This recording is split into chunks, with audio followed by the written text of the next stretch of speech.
Hey guys, what's up everyone? Welcome or welcome back again to another video tutorial from the Apex Predator Billiards Club. My name is Apex Selenio, and in today's rack analysis video, as per usual, we're going to be looking at what went wrong, what went right, my thought process throughout the rack, how I decided to play the game, why I chose to play the rack the way I played it, what mistakes were made, let's identify them so as to give ourselves a higher percentage of winning more racks, more games in our future matches going forward. Of course, if this is your first time here on the channel, please feel free to join the family by smashing that subscribe button below, turning on your post notification bell, liking the video, commenting and sharing to your pool communities. Let's get it, let's go, let's improve, let's become consistent.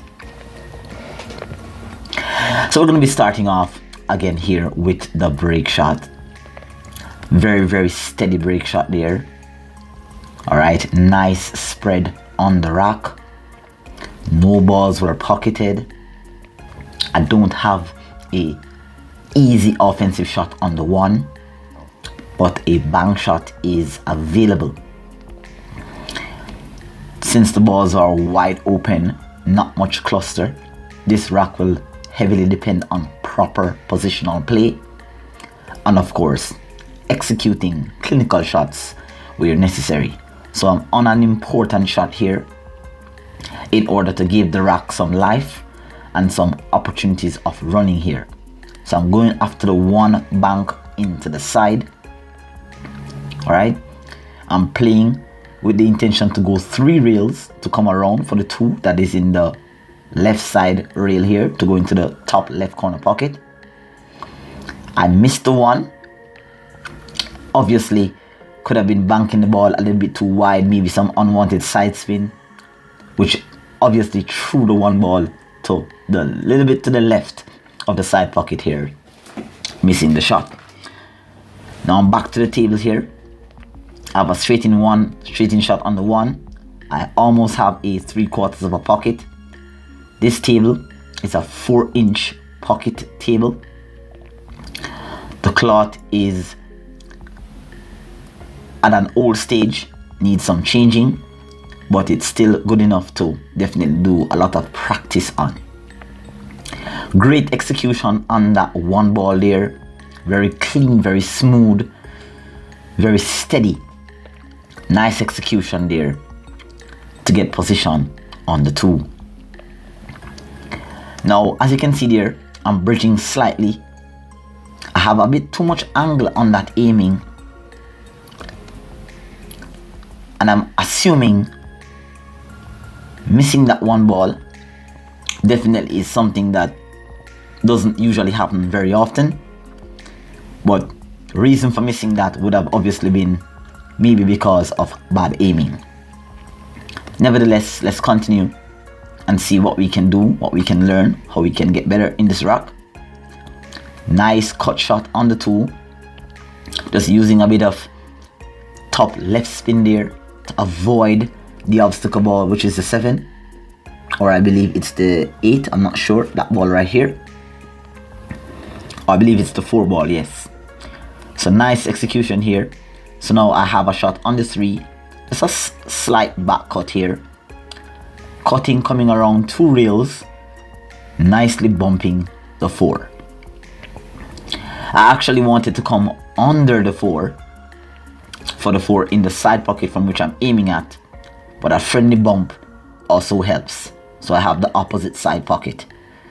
Nice smooth stroke there. Well, nice smooth roll shot there. I have a shot on the 5 that is in the pocket. As I said before, it was a nice break shot. It was a nice open rack. No balls were in any tough areas, no tough positions to play. But even with balls being in the open, you still have to be aware of playing proper position, having the right angle on the ball to get into the right areas to execute the shot without much difficulty.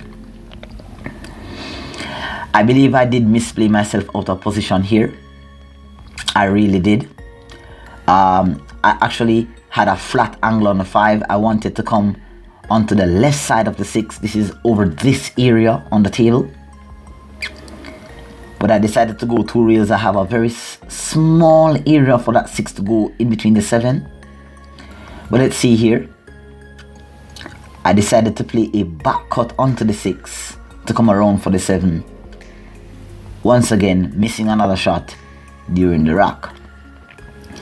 Now, a lot of my viewers may be watching this video and you're going to be asking, why do you post a video where you're making so many mistakes or you're missing so many shots?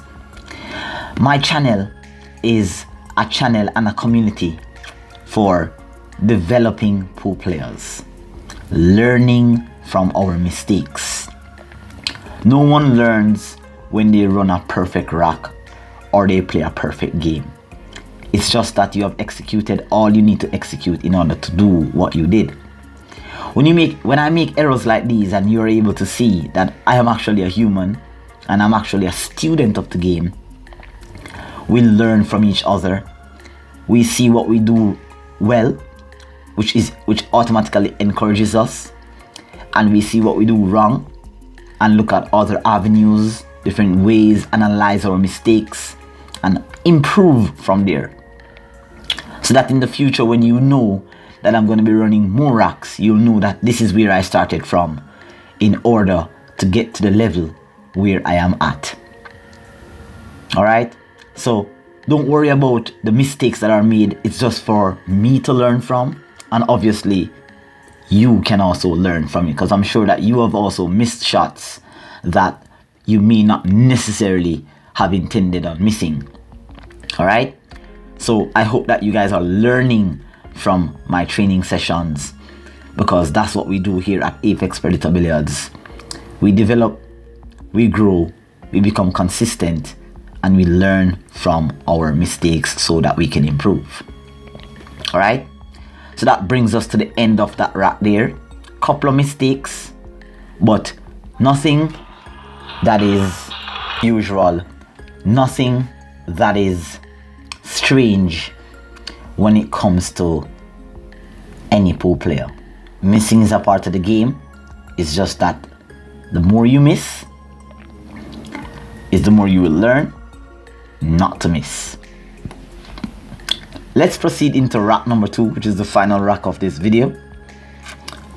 Not sure how much you learned from that rack, but I'm sure that every video that is watched on YouTube has something to teach us, whether it is being taught to you by a pro or by a student professional like myself.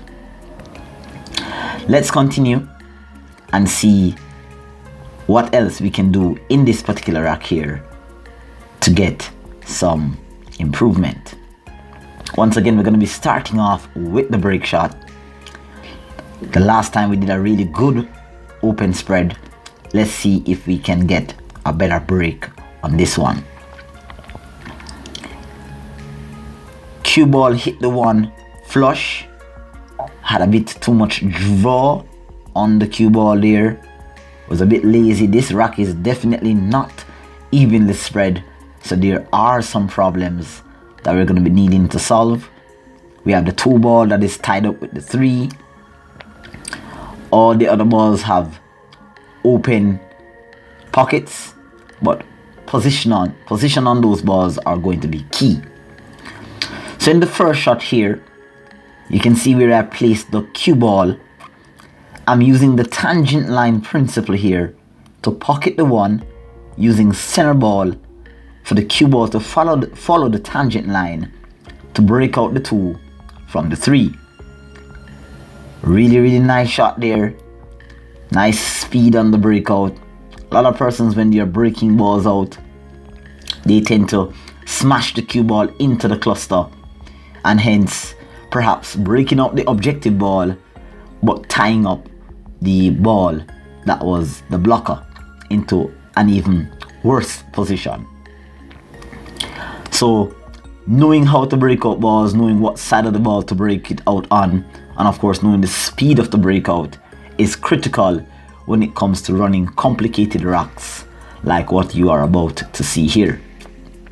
Alright, evidently you can see that this rack is not as open as the one before, and so position is going to be key.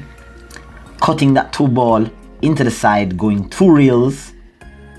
This shot, perhaps maybe you're seeing that it's a little bit of luck, but you can see the speed, you can see the spin, you can see the direction of the cue ball. I actually intended on making contact with the 8 to use it as a stopper to play the 3 either in the side, which is very acute, or in the corner. Nice position play there from the 2 to the 3. Now let's execute this 3 ball into the bottom right corner. Nice smooth stroke, nice cue ball control back to the middle of the table. The 4 ball in the top left pocket. The 5 ball is in the near vicinity. Seems as if a stop shot here on the 4 would give me a nice angle on the 5 to get back around 2 rails for the 6. So that's a nice steady shot on the 4 here. Very nice, very smooth, very clean. I did identify something as I am commentating on the video, that my bridge length is a little bit too long. That is something that I'm definitely gonna have to put some eye on when I'm making that stop shot. A couple of shots like this I've missed during my practice session. Sometimes I wonder why or how I missed them, but I realized that my bridge length there for a stop shot of that magnitude was a little bit too long. So I'm gonna have to shorten up my bridge length a little bit there so I can have a lot more control on the cue ball.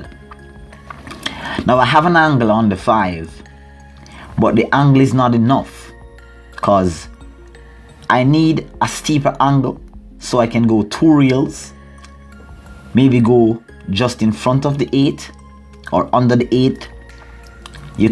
I could pocket the 5 into the top left using some perhaps force follow or maybe some check spin, some inside spin. But I think that I have a larger margin or larger window, larger margin for error if I go 2 reels around 46. This is a good shot. Actually, it had too much speed on the shot. I wanted to come behind the 8, but I didn't have enough angle and I didn't have enough spin, and of course I was using the bridge. So once again, just playing myself here a little bit out of position, or a little bit out of ideal position. A bit closer to the 6 would have actually offered me a higher percentage of even running this rack out. So I have a tough shot on the 6 here. I'm thinking that maybe just rolling forward. This is tough. Very smooth, very steady. But wow. Wow. Nice shot on the 6 there. But again, I played myself out of position from the 5 to the 6. So now I have to be playing a lot of shots here that will actually have to get me back into position. So now I'm partially snookered on the 7. I definitely do not have a clear pocket for the 7. The only thing that's available, or the only 2 things that I see available here, is creating some sort of defensive shot.